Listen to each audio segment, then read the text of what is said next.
Hello everyone, it's Lindsay, and today I'm going to be creating a Bible journaling entry using the prayer devotional kit from Open.Journey. I do have an unboxing of this kit, which I will link down below for you guys.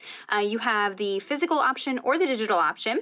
If you purchase the physical option, which is what I have here, you will get a discount code to get 50% off of the digital version as well if you want to have some additional printables and things like that. So this whole kit is all about prayer. It's specifically talking about the prayer of the heart. And today I'm going to be journaling in James 4:8, which says, "Come near to God and he will come near to you." And so I have a variety of things here. I have a bunch of the die cut pieces that come in the kit. And Ingrid did this really neat thing where she had these little shapes. Some are black and white, some are color, and they're meant to be layered up to create these little like blobby florals. So that's what I'm going to be doing today. Of course, you know me, when I do one of Open.Journey's kits, I love to get kind of messy and do, kind of something different with the background. So I'm going to do some watercolor in the background. I'm going to use a stencil. I'm not quite sure what I'm going to put through the stencil yet, but we will get there. Some stamping. I have a variety of alphabet stamps. I've got the block upper from Tim Holtz. This is the cling foam stamp. And then these are cling stamps as well. These are the mini worn text. So if I can find these, I will link both of these down below for you guys. And it should be a fairly simple entry today. So let me go ahead and put you on fast forward and we'll get this put together. Okay, so I'm going to start with these watercolors. These are new to me. This is the Currents set from Art Philosophy. They did send these to me for review, and then I got sick and haven't reviewed them yet. So we're playing with them today.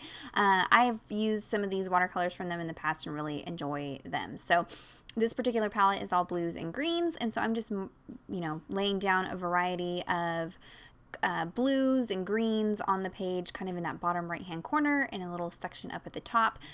You'll see I did go ahead and spray some water onto my page to help everything kind of move together. This page is naked, doesn't have any gesso or page prep or anything like that. This particular Bible doesn't play super nice with a lot of water, but I put it through its courses and put as much water on there as I can, and it worked out okay. Nothing really bled through. You just want to make sure you don't scrub the paper too much with your paintbrush. So made sure that was good and dry, laid those flowers on there just to make sure I had enough paint where I wanted it. And then now I'm going to go ahead and layer up this stencil. So I'm going to hold it down with some washi tape. And initially I wanted to use something black through this, like a black ink or black paint or something like that. I thought the contrast of the black against the more bright colors would be a good contrast, but I wasn't sure how it would work with the stamping because the stamping was going to be black also. So definitely give it a try. I think that would have been a really neat look to do black through the stencil, but I grabbed some gold Delicata ink. I should have used a blending tool, but I was lazy and just went directly in with the ink pad, but this wastes a lot of ink. So if you've got blending tools, use those. And I just pushed that through the stencil. And I do really like the effect that gave as well. It just wasn't what I had in my mind, but I really like how the page came together anyways. So I made sure that was good and dry because it is a pigment ink. And then now I'm going in and just adding a little bit of water to some white gouache paint and splattering that over it as well, just to bring in a little bit more white. And again, liking to get messy because I'm working with Open.Journey products. Made sure that was going to dry, and now we're going to work on the flowers. So I initially started to kind of ruffle up the edges of the flowers, but that wasn't giving me quite enough detail to see the difference between the layers. And so I grabbed a black ink pad and I'm just rubbing it along the edges of the pieces to kind of give them some contrast from the background and from the different layers. I grabbed some VersaFine Onyx Black ink, learned from my mistake, don't do that. These die cuts from Open.Journey are super good quality. They kind of have a little bit of a slick surface to them, so this ink did not want to dry. Grab archival ink or STAIS-on ink instead, and you'll have much better results and you won't have black ink all over everything when you're done. But I just added some to each one of those layers, and you can see that really now makes the layers kind of pop out from each other, and it's going to also help it, stand out from the background. So I'm really glad that I did that. It made a big difference. I'm taking a China marker. These were designed for writing on China. It's just like a waxy pencil. And I'm just using that to make some really messy little leaves. I love kind of mimicking some of the art style of Ingrid when I work with her kits. And so I'm just going in messy. It does not have to be perfect. You could also use just a black colored pencil, but this just has a little bit more of a grungy texture to it. And because it's meant for writing on slick surfaces, it's really great for writing over different paints and mediums and page prep and things like that. So I just loosely added in some leaves and details behind the florals, and then I'm adding some little centerpieces. That way they look more like flowers. I did also use that rose die cut from the kit just to kind of add in some of the line drawn florals as well. And you can see my brain works weird. I can visualize things. That's how my memory works. So you can see I'm kind of in the air drawing out what I think where I want it to go, and in my mind I can kind of envision what that looks like before I start to draw it, and that seems to work for me. That might not work for everybody, but that's kind of how I test things out. I'm adding this little die cut piece. This is Prayer of the Heart, just so that I know it goes along with this devotional here.